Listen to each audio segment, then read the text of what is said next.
Olá, paz, seja muito bem-vindo a mais uma videoaula da nossa Escola Bíblica Dominical.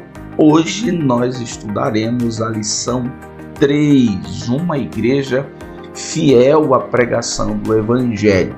Esta lição é mais uma deste terceiro trimestre de 2025, que possui o seguinte tema: a Igreja em Jerusalém, doutrina, comunhão e fé, bases para o crescimento da igreja em meio às perseguições. Vamos descobrir juntos como a igreja primitiva, mesmo em meio à oposição e desafios, permaneceu firme no compromisso da palavra, sendo guiada pelo Espírito e totalmente centrada em Cristo. Veremos que a verdadeira igreja bíblica é aquela que não apenas ensina a doutrina correta, mas que vive e prega com poder, confrontando o pecado e anunciando a esperança da salvação. Fique conosco até o final, pois esse estudo vai fortalecer sua visão sobre o papel da igreja hoje. E aproveite para curtir esse vídeo, se inscreva no canal e compartilhe essa aula com mais alguém que gosta da EBD. Vamos à nossa introdução, porque, como você já sabe, é possível que encontremos nela algumas informações importantes que vão nos ajudar no entendimento, na leitura do restante desta lição, a lição de número 3. E na nossa introdução nós somos apresentados ao que nós vamos estudar. O que nós vamos estudar na lição de número 3? O perfil bíblico de uma igreja fiel à pregação. E na introdução nós já somos apresentados às características deste perfil. Dito isso, a primeira característica do perfil bíblico de uma igreja fiel à pregação é que ela valoriza a mensagem das Escrituras. Isso significa dizer que uma igreja fiel à pregação, ela tem uma concepção correta do lugar das Escrituras no seu contexto, na sua vivência, na sua consciência. A Escritura, portanto, tem um lugar de autoridade. Segunda característica do perfil de uma igreja bíblica fiel à pregação é que ela coloca Jesus no centro do que ensina. Isto apresenta a compreensão de interpretação das Escrituras que esta igreja possui. Em outras palavras, ela interpreta o Antigo Testamento com essa perspectiva cristocêntrica, ou seja, o Antigo Testamento tem uma mensagem, Cristo, e também o faz com o Novo Testamento. O Novo Testamento é lido, tem uma mensagem, e é lido sob a perspectiva de Cristo e tem uma mensagem, Cristo. Terceira característica de uma igreja que tem um perfil bíblico e, portanto, é fiel à pregação, é que ela prega no poder do Espírito. A mensagem desta igreja fiel à pregação não é um amontoado de informações abstratas, subjetivas, mas é confirmada pelo poder do Espírito Santo. Portanto, é uma igreja que é consciente da necessidade do poder do Espírito, mas também é consciente da provisão de Deus, do poder do Espírito, para que ela execute bem a missão da pregação. E, em quarto lugar, a quarta característica desta igreja, que tem um perfil bíblico e, portanto, é fiel à pregação, é que ela leva esperança aos que não enxergam saída. E esse levar esperança aos que não enxergam saída faz menção de certo tipo de resistência da sociedade, mas resistência não é para esta igreja sinal de desistência. Ela, no poder do Espírito, apesar das resistências, não desiste e continua a pregar o Evangelho, porque crê que quem faz a obra é o Espírito Santo. Portanto, a igreja com perfil bíblico, que é fiel à pregação, valoriza a mensagem das Escrituras, coloca Jesus no centro do que ensina, prega no poder do Espírito Santo e leva a esperança aos que não enxergam saída. Dito isso, vamos ao nosso primeiro ponto, a igreja que prega as Escrituras. Aqui nós vamos ver, em primeiro lugar, as Escrituras revelam Deus. Em segundo lugar, as Escrituras testemunham de Jesus. E em terceiro lugar, as Escrituras confrontam o pecado. Ou seja, esse primeiro ponto vai contribuir conosco com informações sobre a palavra de Deus. Primeiro subponto, portanto, as Escrituras revelam Deus. Primeiro subponto, como se pode perceber, vai nos dar a oportunidade de conversarmos um pouco sobre o tema revelação. A segunda pregação de Pedro, registrada em Atos 3, 11 a 26, é um grande exemplo disso. A mensagem do apóstolo é completamente baseada nas Escrituras e coloca Deus no centro. Como eu disse que nós teríamos a oportunidade de falar um pouco aqui sobre o tema revelação, visto que as Escrituras revelam Deus, é interessante nós fazermos a consideração do que eu chamo de panorama da revelação de Deus. Quando nós pensamos de maneira panorâmica sobre este ato soberano e gracioso de Deus, que é a revelação, nós precisamos considerar que Deus se revelou. Em primeiro lugar, ele fez isso de maneira natural, ou seja, Deus se revela nas obras criadas. Nós chamamos isso de revelação natural. Mas, pastor, o que é a revelação natural? A revelação natural refere-se ao conhecimento de Deus que pode ser percebido pela criação e pela consciência humana. Em outras palavras, é como se Deus deixasse marcas da sua existência, tanto na constituição humana, como também em todas as obras criadas. Outra pergunta sobre a revelação natural você pode me fazer seria: o que ela produz? Isso implica que, em alguma medida, toda a humanidade tem acesso à realidade de um Criador. A revelação natural tem o poder de dar acessibilidade ao conhecimento da existência do Criador. Mas existe uma terceira pergunta que nos leva ao entendimento do poder, eu diria assim, da revelação natural. Em outras palavras, a revelação natural é suficiente para a salvação? Uma luz natural, que é a revelação natural, é suficiente para revelar a existência de Deus, mas insuficiente para conduzir à salvação sem a revelação especial. Por quê? A revelação natural revela a existência de Deus como Criador.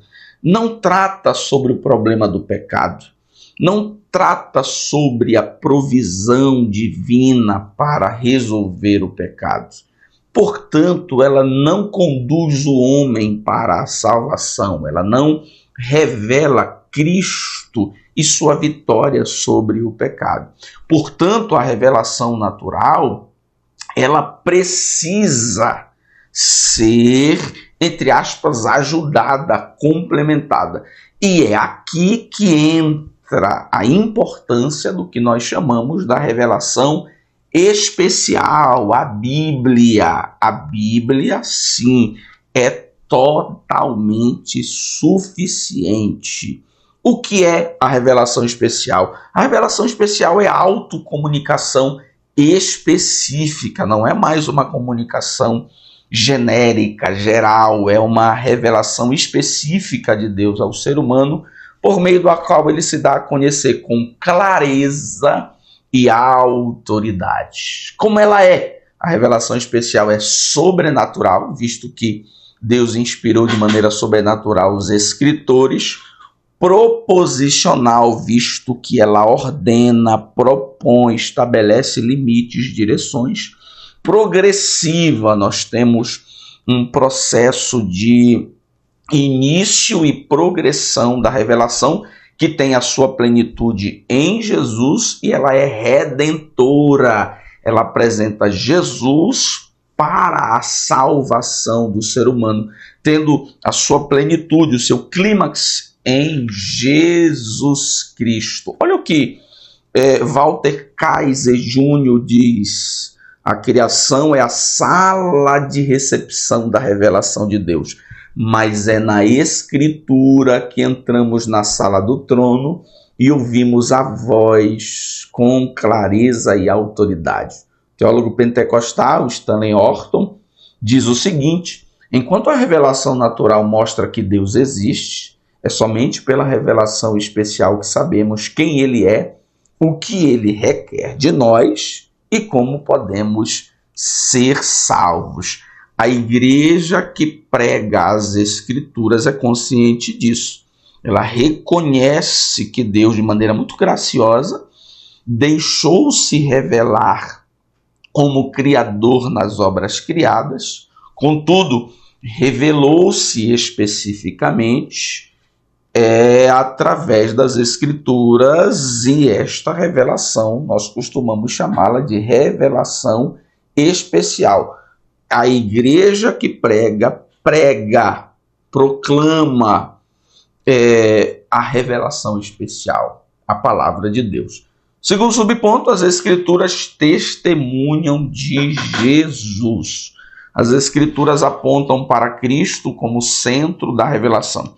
Enquanto na revelação natural nós não temos tanta clareza ou especificidade, na revelação especial, na Bíblia Sagrada, nós temos de maneira muito clara uma mensagem uma mensagem única que é reconhecida no Antigo e no Novo Testamento.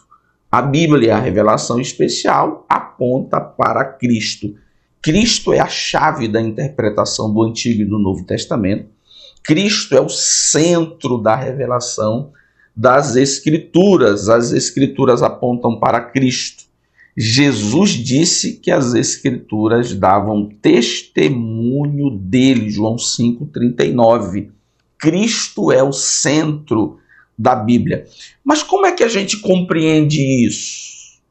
Como é que nós percebemos nas Escrituras que Cristo é o centro da Bíblia? É possível que a gente compreenda isso observando a maneira de interpretação tanto de Jesus como dos apóstolos da Bíblia. Aquilo que nós chamaríamos de hermenêutica de Jesus e dos apóstolos. Olha o que Jesus disse, como ele interpreta as Escrituras. Em Lucas 24, 27, lemos: e começando por Moisés e por todos os profetas, explicava-lhes o que dele se achava em todas as Escrituras. Fazendo menção de Moisés aqui, nós estamos falando do Pentateuco. Jesus, portanto, tem uma maneira de interpretar as Escrituras. Qual é a maneira que Jesus interpreta as Escrituras, tendo ele mesmo como a mensagem das Escrituras, aqui especificamente do Antigo Testamento? Como os apóstolos interpretavam as Escrituras? A forma como Pedro interpreta os textos do Antigo Testamento, em Atos 3, 11 a 26, é um exemplo de hermenêutica, de interpretação cristocêntrica. Ele cita Deuteronômio 18, 15, Gênesis 28, 22, 18, e faz menção implícita do Salmo 22 e Daniel 9, evidenciando que a mensagem dos profetas sempre apontou para o Cristo sofredor e glorificado. Stanley Orton considera o seguinte: o Espírito Santo não glorifica a si mesmo, mas a Cristo. Quando o Espírito inspira a proclamação da palavra, ele sempre exalta Jesus como Senhor e Salvador. Por sua vez, Roger Stromstad considera o seguinte: a teologia lucana, a teologia de Lucas, logicamente, coloca a missão de Jesus no centro da história da salvação. Todo o texto de Atos é um testemunho de como o Espírito leva a igreja a proclamar a Cristo ressuscitado. A igreja que é fiel à pregação do Evangelho tem uma maneira apenas de interpretar o Antigo e o Novo Testamento. Qual? Com a perspectiva de Jesus. A igreja que é fiel à pregação do Evangelho tem uma chave de interpretação do Antigo e do Novo Testamento: Jesus. A igreja que é fiel à pregação do Evangelho compreende que o Antigo e o Novo Testamento têm um centro de revelação, tem um clímax revelacional. Qual? Jesus Cristo. Isso é possível que se veja pelas próprias palavras de Jesus, em especial por meio do apóstolo Pedro. Terceiro subponto: as Escrituras confrontam o pecado. No sermão de Pedro, em Atos 3,19, a convocação é direta: arrependei-vos, pois, e convertei-vos, para que sejam apagados os vossos pecados. É claro, a nossa atenção aqui está no termo arrependei-vos, que está para além de remorso. É uma mudança total de disposição da alma. É, portanto, o resultado de uma ação do Espírito que, inclusive, constrange o ser humano, reconhecendo o seu estado diante de Deus, logicamente, deplorável e digno de condenação. O apóstolo Paulo chega a reconhecer esse trabalhar do Espírito como sofrimento segundo Deus, que produz o arrependimento. É, portanto, o resultado do confronto do ser humano com a sua própria realidade pecaminosa diante da santidade de Deus.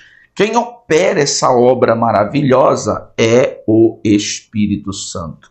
Justo Gonzalez, comentarista de Atos dos Apóstolos, diz o seguinte: Pedro fala com coragem não apenas para anunciar a salvação, mas também para denunciar o pecado, mesmo diante de pessoas que poderiam persegui-lo. A pregação cristã nasce com esse caráter de denúncia e anúncio. Segundo ponto, a igreja que prega no poder do Espírito. E aqui nós veremos, em primeiro lugar, o Espírito capacitando o mensageiro. Nós vamos centrar a atenção, em segundo lugar, no termo fixar os olhos. E, em terceiro lugar, nós seremos apresentados ao Espírito e sua missão de glorificar a Jesus. Sobre o primeiro ponto, o Espírito capacita o mensageiro. E como nós somos apresentados a esta capacitação do Espírito sobre o mensageiro? Olhando para o acontecimento da Porta Formosa, especificamente compreendendo o termo fixar os olhos. Fixar os olhos ali não é só olhar atentamente, é um olhar de revelação, é um olhar de discernimento, é um olhar de resultado de uma capacitação do Espírito Santo. O uso do verbo grego atenisso, traduzido como fixar os olhos, revela que Pedro estava operando sob o discernimento concedido pelo Espírito Santo. Roger Strondstad diz o seguinte: o Espírito não apenas inspira a fala profética, mas também guia os olhos e a percepção do mensageiro, transformando suas ações em extensão da missão divina. Perceba que o mesmo Pedro, que teve dificuldade de compreender algumas coisas no ministério de Jesus, de discernir algumas coisas, inclusive teve um problema espiritual, sendo, infelizmente, eu diria, inspirado pelo adversário em relação à necessidade da morte de Jesus. Agora é um Pedro, recentemente, cheio do Espírito Santo, portanto, sob a ação de capacitação do Espírito, especificamente em relação ao discernimento. Como é que nós aprendemos alguma coisa a respeito disso? É que existe uma relação sobrenatural do poder do conhecimento divino. A igreja que prega sobre o poder do Espírito é uma igreja que também entende. A igreja que fala no poder do Espírito, faz no poder do Espírito, é uma igreja que pensa, uma igreja que discerne também sobre o poder do Espírito. Ela tem poder para realizar, mas tem poder para interpretar. Ela tem poder para fazer, mas tem poder para conhecer. Ela tem poder para falar, mas ela tem poder para, com sabedoria, discernir. Falar, fazer, operar é manifestação do Espírito, entender, compreender, discernir também é uma capacitação do Espírito. Não são coisas que se excluem, são coisas que são necessárias agirem juntamente.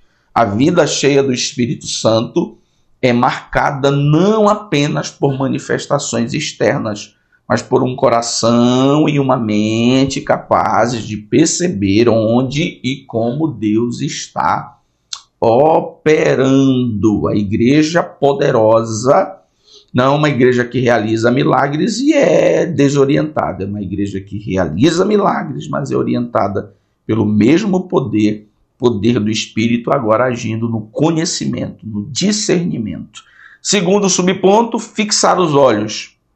Retomando o episódio de Pedro, isso nos mostra que ele não apenas estava capacitado para curar, mas também estava ungido para pregar. E aqui nós vamos observar, senhoras e senhores, essa relação entre a pregação e o poder do Espírito. Aquilo que o nosso comentarista, o nobre pastor José Gonçalves, menciona sobre a relação do pneuma, o Espírito, com o Logos, a palavra. Em Atos dos Apóstolos, eles sempre estão juntos. Não há distância, não há separação, não há divórcio entre o Logos, a palavra, a pregação e o pneuma.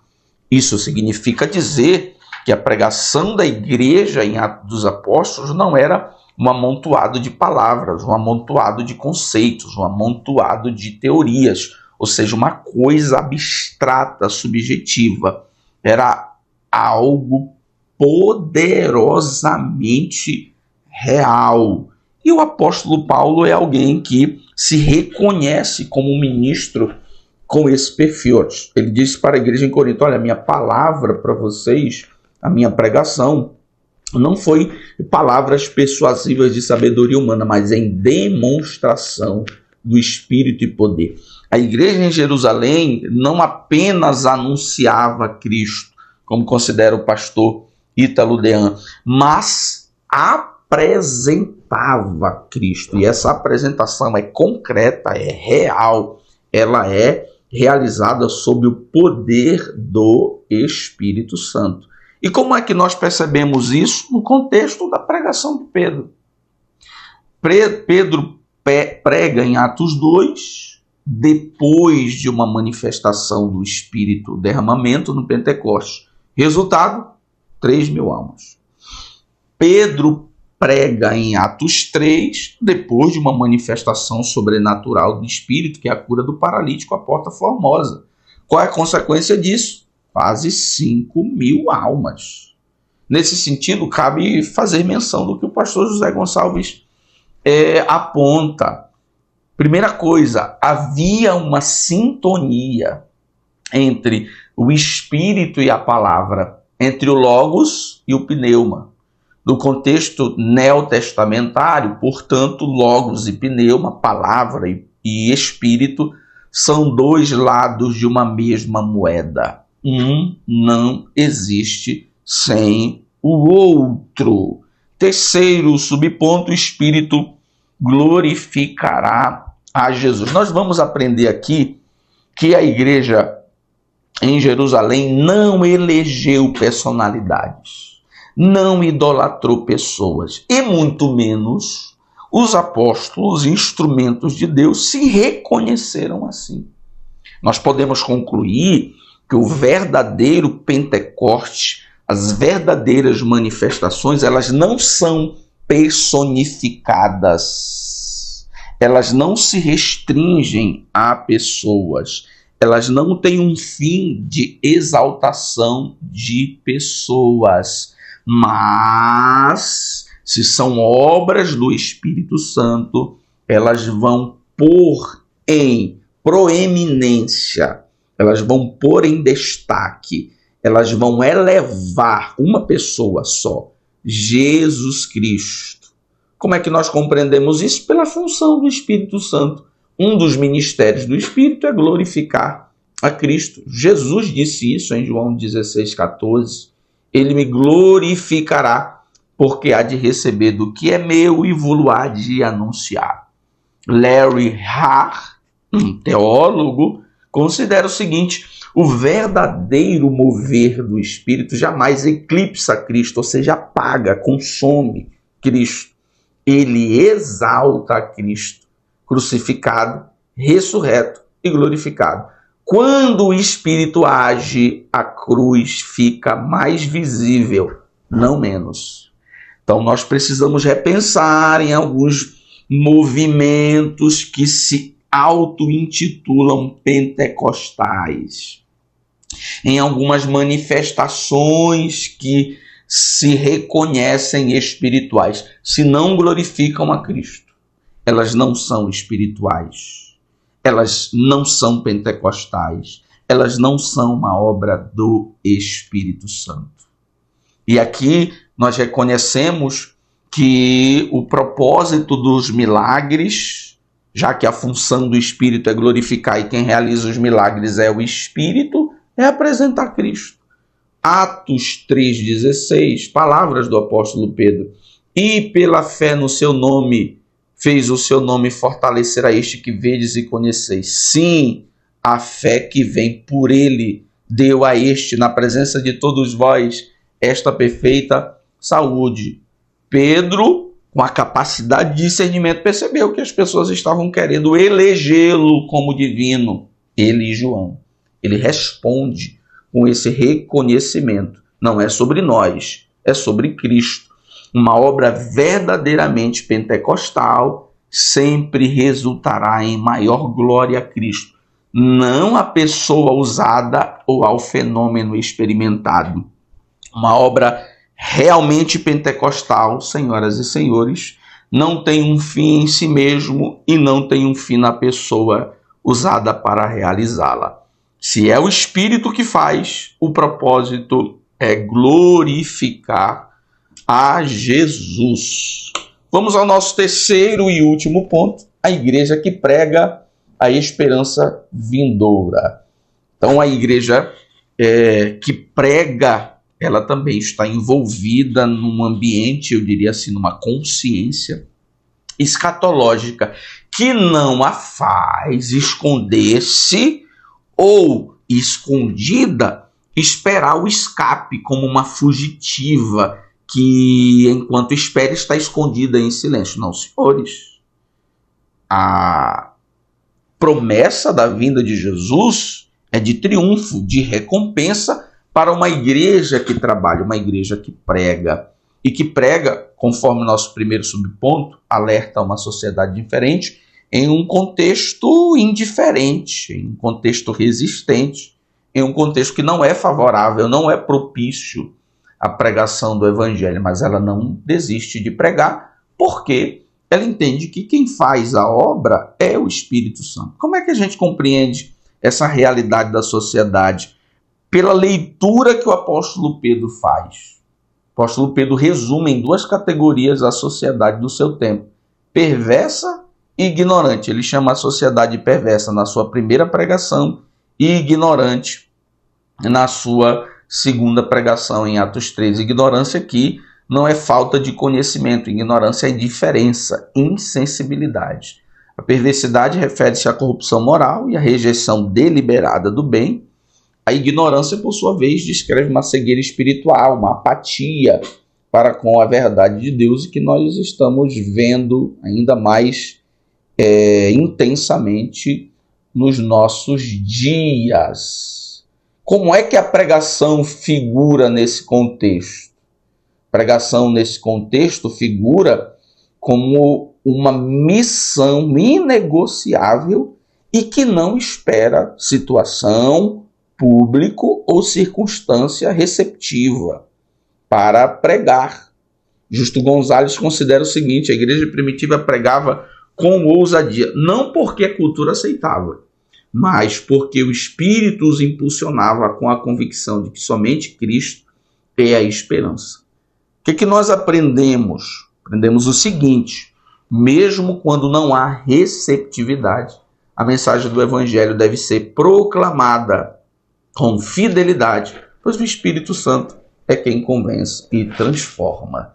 Segundo subponto é a respeito da esperança do arrebatamento, a promessa da segunda vinda, isso, logicamente, transmitido como exemplo pela mensagem do apóstolo Pedro. A mensagem do apóstolo Pedro, ela traduz uma esperança presente e conduz a uma esperança futura. Qual é a esperança presente? Refrigério.